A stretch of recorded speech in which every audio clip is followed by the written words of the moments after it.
कुछ वक्त पहले मेरे बड़े पापा का एक्सीडेंट हुआ था। जिस गाड़ी से एक्सीडेंट हुआ उस गाड़ी का कोई माँ बाप नहीं है।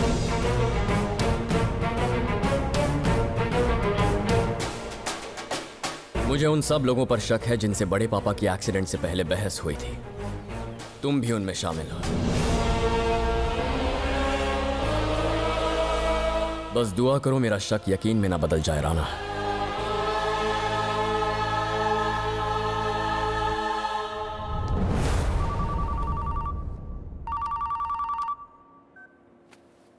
हाँ थैंक यू सर। ये मुकेश जी, उस जनता गराज को निपटाने के लिए मैंने आपकी पार्टी को इतने फंड दिए, फिर भी आपने उनके खिलाफ एक कदम नहीं उठाया। पहले जो मुसीबत थी अब सरदर्द बन गया है। वहाँ एक नया लड़का जो आ गया है हमारे बिजनेस को ठप करने में लगा है। बिजनेस में दखल देता है, प्रोजेक्ट्स को बीच में ही रोक देता है। हम भला काम करें तो कैसे करें? मैंने तो यहाँ तक सुना है कि वो सत्यम से भी ज्यादा डेंजरस है। आप उनसे ना उलझें, इसी में आपकी भलाई है। जरा ठंडे दिमाग से सोचिए। बिजनेस में छोटा मोटा घाटा हो जाए तो चलता है, पर अगर जान चली जाए तो? हर कोई राणा साहब का साथ चाहता है। इस स्टेट में ना तो कोई और बिजनेसमैन ना ही कोई पॉलिटिकल पार्टी इनसे पंगा ले सकती है। और आज एक गराज की वजह से आपकी नींद उड़ गई है। कितनी भी कोशिश करूं ये बात हजम नहीं हो रही राणा साहब। मुझे बुरा इस बात का लग रहा है कि आपको मेरी फैमिली की वजह से बहुत परेशानी हो रही है। You gave me a great life. मैं आपके लिए कुछ करना चाहता हूं। जनता गराज को उखाड़ फेंके क्या? यह नामुमकिन है राघव। मैं सालों से ये कोशिश कर रहा हूं। इतना इजी नहीं होगा। करेक्ट है, आपके लिए इजी नहीं है, पर गवर्नमेंट के लिए बाएं हाथ का खेल है। पॉलिटिशियंस होके भी टेढ़ी उंगली से घी ना निकाल पाए तो क्या फायदा? ऐसा सीएम किस काम का जो आपके काम के लिए एक झटके में सीधा मना कर दे? बेस्ट। 6 महीने में इलेक्शंस आ रहे हैं।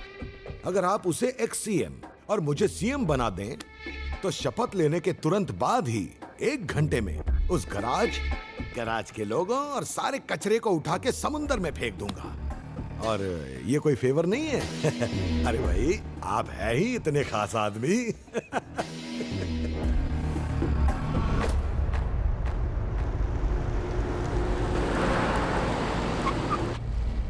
कुछ बड़ा होना चाहिए। गवर्नमेंट लड़खड़ा के गिरनी चाहिए। कोई ऐसी घटना होनी चाहिए जिससे स्टेट हिल जाए। कुछ बड़ा और जल्दी ही करना है तो शहर में सीरियल ब्लास्ट क्यों नहीं करवाते?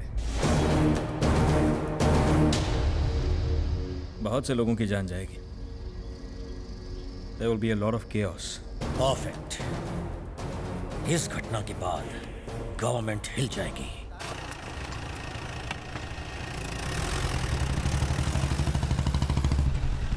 एक मिनट रुको। स्कूटर रिपेयर ठीक हो ना? ए छोटू, एक मिनट, मैं बाइक चेक कर लूं। उसकी शादी हो चुकी है, एक बेटा भी है, और उसके हस्बैंड की अभी हाल ही में डेथ हुई है। वो सब तो ठीक है, पर वो जिससे प्यार करती है उसके साथ रहेगी तो मुझे लगता है खुश रहेगी। पर सब लोग क्या कहेंगे?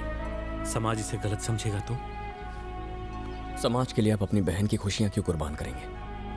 आप बस उसकी खुशियों के बारे में सोचिए।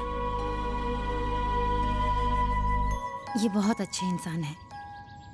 मुझे और हमारे परिवार को हमेशा खुश रखेंगे। अब आप जल्द से जल्द शगुन लेके हमारे घर आ जाइए। कम से कम अब तो वो शादी के लिए तैयार हुआ। अच्छा है, वरना कुंवारा मरता। भाई नमस्ते। नमस्ते बॉस भाई, सुना है शादी पक्की होगी? हाँ। हैं? शादी मुबारक बॉस भाई। मुबारक मुबारक। नमस्ते आनंद भाई। हाँ नमस्ते। बहुत सुना है कि तुम शादी कर रहे हो। अरे तो टेबल इतना खाली क्यों है? गोश्त वोश्त मंगाओ, पार्टी शार्टी करो। इतने सारे बेगुनाहों ने, भाइयों बहनों और बच्चों ने अपनी जान गंवा दी। क्या हमारे लोगों की मौत सरकार को दिखाई नहीं देती? और कितनी कुर्बानियां चाहिए? अब क्या सीएम साहब कुछ करेंगे या अपनी कुर्सी गर्म करेंगे? हाँ?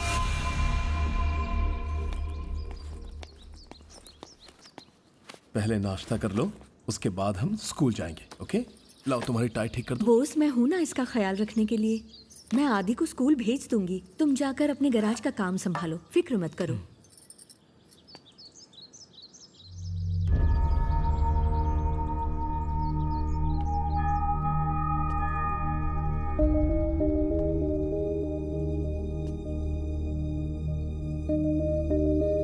क्या हुआ?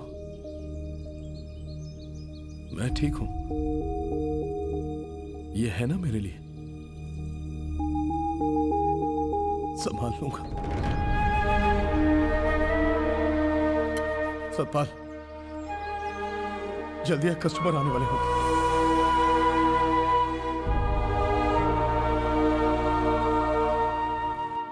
इन दोनों फुटेज में है sir. Officers, sir. Any clues? No sir.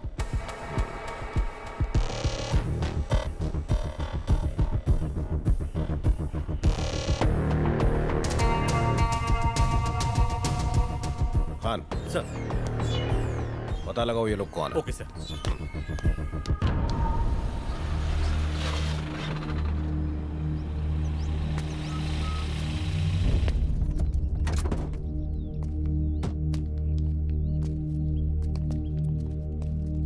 चुक चुक गाड़ी अच्छी है ना? हाँ, खेलो खेलो। गाड़ी कैसी लगी? अच्छी लगी ना गाड़ी आदि को? संभाल के।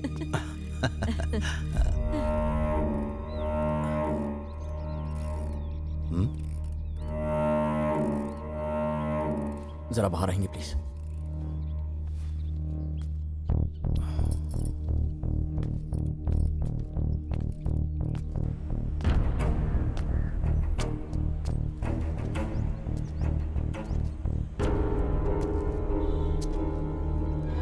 इनकी बॉडी हमें रेलवे ट्रैक पर पड़ी हुई मिली। इनिशियल इन्वेस्टिगेशन से ये सुसाइड लगता है।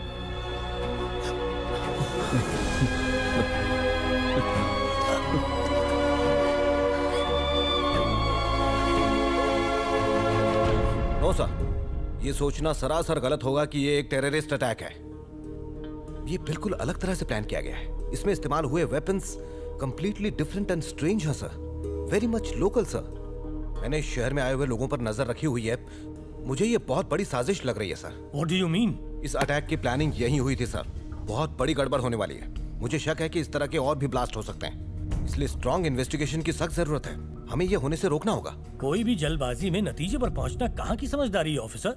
लेकिन सर, स्टॉप इट। इस तरह के सेंसिटिव केसेस में बिना सोचे समझे कुछ भी करना बेवकूफी होगी। अब क्या ये भी तुम्हें बताना पड़ेगा?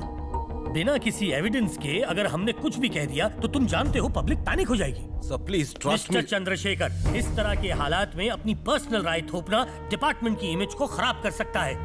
यहाँ तक कि सरकार भी मुश्किल में पड़ सकती है। बात को यहीं खत्म कर दो। This is an order.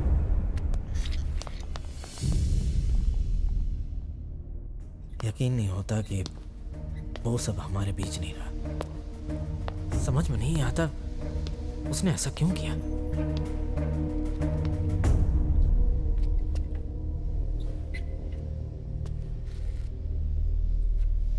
पिछले 25 सालों से मैं जनता गराज के खिलाफ था। I was wrong. आईपीएस बनने के बाद सोचा कि लोगों की सेवा करने का सबसे अच्छा जरिया पुलिस की नौकरी है। लोगों के दर्द को खुशी में बदलने के लिए एक नेक दिल ही काफी है।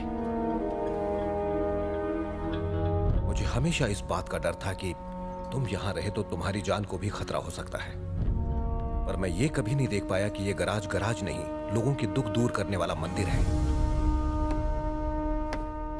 हाल ही में हुए ब्लास्ट में सैकड़ों लोगों ने अपनी जान गंवा दी है। मुझे यकीन है कि इसके पीछे कोई बहुत बड़ी साजिश है, पर इन्वेस्टिगेशन रोकने के लिए मुझ पर दबाव बनाया जा रहा है। अगर मैंने एक्शन लिया तो शायद मेरी जान भी जा सकती है, पर मुझे इस बात का डर नहीं है। डर इस बात का है कि और कितने लोगों की जान गंवाएंगे हम।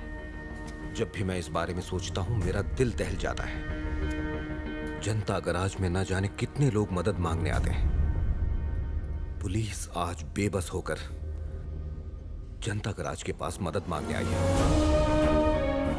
अगर कभी जनता गैराज बेबस होके आपके पास आए तो कोई बड़ी बात नहीं, पर आपका यहां आने का मतलब इंसानियत और भलाई हार गई आज। हम आपके साथ हैं। आपके पुलिस डिपार्टमेंट को ये जनता गराज सहारा देगा। कानून और जनता गराज ने हाथ मिला लिया है। अब तो उन्हें मौत भी नहीं बचा सकती।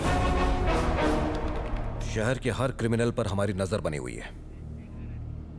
ये लोग देख रहे हो, हम इन्हें ट्रेस नहीं कर पा रहे हैं। अब तक ये पता नहीं चल रहा है कि ये कहां से आए हैं और कहां हैं। स्टॉप। जूम इन और जूम करो और करो। और नहीं हो सकता सर। Come on, try.